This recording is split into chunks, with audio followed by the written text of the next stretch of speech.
morning everybody, hopefully you can hear me. I'm on a flight down to Cape Town for the running of I Did It My Way today, going down to support the horse.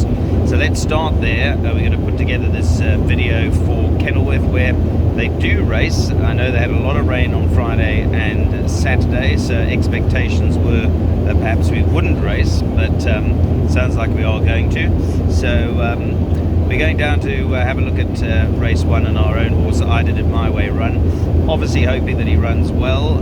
Realistically though, very short price favourite in the race, number 4, Hard Stealer.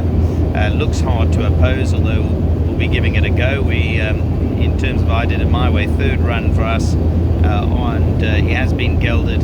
He's had his African horse sickness injections, but expectations are that he'll run okay. But I don't know if he can beat number 4 Hard Stealer, who was very good on debut. Number 2 Captain Maurice beat him last time. He's a natural danger, so my selection with my head would be 4, 2 and 5. With my heart is going to be 5, 4 and 2. A potential improver perhaps number 7 Rockpool, who's a Futura, who races from a 1 draw and has Aldo de Meyer on board. But that's race 1 at Kenilworth, due off at 12:40. Moving on to race 2. Apologies for the close-up of my mug, but I fear that otherwise you might not hear me. So let's move on to race 2, where I think the most important thing here is the jockey strike on number 4, Hear My Voice. No disrespect to Keenan Stain and Devon Ashby, but Aldo de Meyer, senior rider, takes over, and drawn 4, of course, Aldo was in the winner's enclosure at Grable yesterday on Marina, and this filly did run in a feature race and ran very well behind We Are Jamming, or We're Jamming. Well beaten, but in this field very hard to suggest that it won't shed the maiden certificate, particularly as Hear My Voice is drawn 4. Potential improvers, well, number 11 Turn the Page I think might improve. She's drawn 2, and she was backed on debut. She hasn't exactly set the track alight, but she hasn't been too bad, and she is a daughter of Trippy out of a Monsieur mare, so I'm sure that the extra 200 will suit her. Number 7 Lady Silvano, she ran okay on debut and blew Quattro rides, so she's a natural improver, being a daughter of Bold Silvano. And they just watched the betting on the first timers, in particular number 9 Summer Night City, who's scheduled to be ridden by Smunga. And also I see my friend Andrew Brand's got a first timer, the Camford Cliffs, number 1, with JP van der Merwe, who's drawn okay at 5. There might be some money for that. The Camford Cliffs babies are doing exceptionally well. So race 2, number 4 Hear My Voice sets the standard. I expect improvement from 11 Turn the Page. The breakfast trolleys arrive now, so I think I'll have something to eat or a cup of coffee before race 3. Right, time for us to move on to race 3 now. Now this is a special weights maiden. To be honest, I think sometimes I'm a bit guilty as a form studier of over-analysing these races. Sometimes the top weight does win. I think we saw it the other day when there was a race in Johannesburg with the 2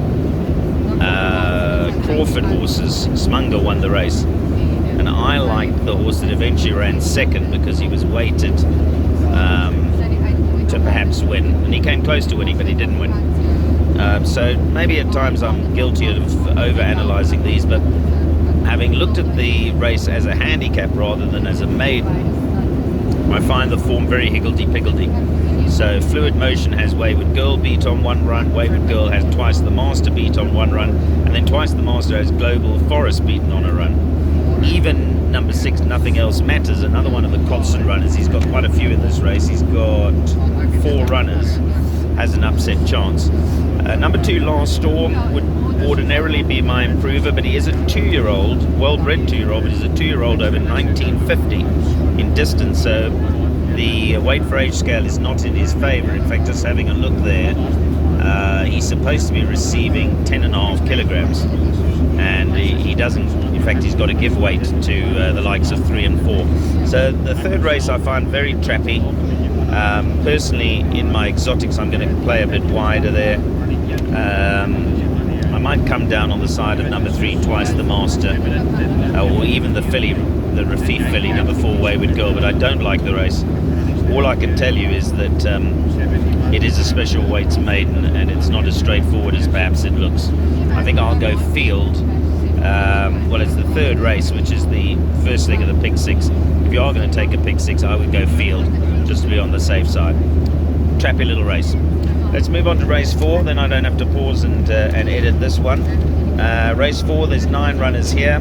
By the way, at the time of me recording this, and as you know, I'm on a flight, there were no scratchings when I took off, so we'll see if there's any changes. Race 4, the interesting thing here could be the first timer, which is the Crawford runner, number 4, Cityscape. She's a daughter of Canford Cliffs, who's had a sensational 2-year-old career, and this is out of a daughter of Snitzel. So if there's any money for number 4, Cityscape, utmost respect. Stable companion number 1, Lavida, has had a few chances, but she reverts back to the 1,000 here. That might be in her favour. And the other horse that I wanted to mention, obviously number 5, Country Time. She too has had plenty of opportunities to shed her maiden. Last time she was beaten at 7.5 to 10, so she might be vulnerable to the Camford Cliffs first timer, or even number 8, Hunting Trip, if there is any money for that daughter of Trippy.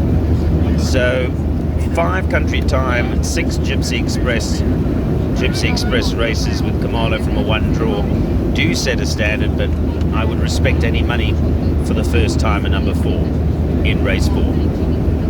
Right, let's move on to race 5, shall we? And here, potentially one of my price boosters for the day. I quite liked number 1, Galactic Path here.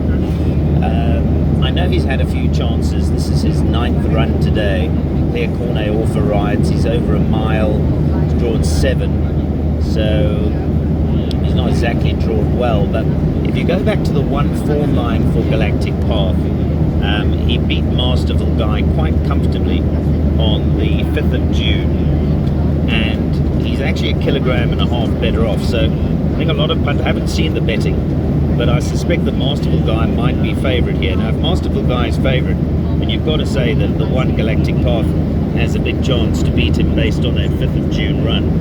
I know Masterful Guy's got Aldo de Meyer back on board, and also benefits from a 1 draw, whereas in previous starts he's been drawn 12 out of 12, 13 out of 13, 9 out of 11, 6 out of 8. So Masterful Guy, a big runner, but in the context of the race, the value might lie with number 1 Galactic Path.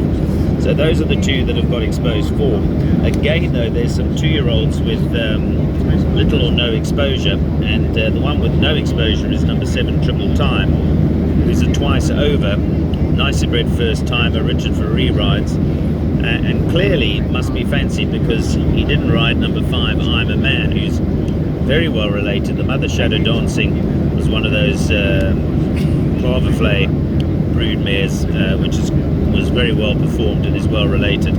I expect some improvement from number 5 I'm a Man. Drawn 2 Louis Quattro rides, but interesting, as I say, that Richard Ferree has chosen to ride the first timer. So last time I liked number 4 Admiral's Ransom. He was my value play, I believe, on the day, and he ran okay. He ran 3rd, doing some of his best work at the finish. But here I'm favouring the form book with the likes of 1 Galactic Path and 3 Masterful Guy. From a pick 6 point of view, of course, you don't need the first time, number 7 Triple Time. You will if you're going to play a jackpot, because that first, the debutant rule doesn't apply in jackpots, but it does in the pick 6. So for me, I'm going 1, 3, 5 and 7, the 2 snake horses for 3rd and 4th. On we go to race 6. I'm going to keep this quite brief actually, because in race 6 is number 5 Crackling Rose. Now what's interesting about Crackling Rose, for me anyway, is that I've brassed her at the last 3 occasions. I kept taking her on to try and beat her, particularly at the last 2 starts where she was a short price favourite. But today I'm actually going to be in her cap because I think she is overdue. And although I've gone against her the last 2 starts, she's actually come very close to winning, and nearly nearly put egg on my face by winning. That didn't quite happen, but today, even though Aldo is still half a kilogram overweight, I think the one draw in the opposition suggests to me that finally this daughter of elusive Ford is going to crack it, excuse the pun. So I'm actually going for number 5, Crackling Rose, today. And let's hope that I've read her well. Tried to beat her when she was a short price favourite before, but today, and I'm sure she'll be another short price favourite, I'm going to be in the camp of Crackling Rose. So she's going to be one of my bankers for the day. Race 7, well, I think race 7 is going to be a case of the 2-year-olds against the older horses. So you've got number 3, Queen of Sparta, and number 4, Quick Step, and number 6, Open Secret, who represent the younger generation, unlike the race earlier on in the card over 1950, where the weight for age is 10.5 kilograms. Over the 6 furlongs, the weight for age is just 7.5, which makes it somewhat easier for the 2-year-olds to upstage their older compatriots. We'll get to the 2-year-olds in a moment. But in this race, I like a bit of a roughie. I like number 10, Veronique. I think nice booking of JP van der Merwe. She's not going to Hollywood, but she's lurking at the bottom of the weights here from a 3 draw. And again, I repeat, I haven't seen the betting, but if she's a decent enough price in double figures, I might be having a bit of a go on her each way. Race 7, number 10, Veronique. As far as the 2-year-olds are concerned, well, it is a 74 handicap, so Queen of Sparta has to give 1.5 kilograms to Quick Step, and Quick Step in turn has to give weight to Open Secret, who's ridden by Samanga Kamalo. So I think those 2-year-olds in this handicap are much of a muchness. I don't particularly like the race, and that's why I was looking for some value and came down on the side of number 10, Veronique. Been for the stable companion number 9, Fly to Rio, before, but just with the jockey bookings with JP van der Merwe. I know Keenenstein's not riding apparently today either, but I'm going to go for JP as a roughie in this race. Each way play race 7, number 10, Veronique.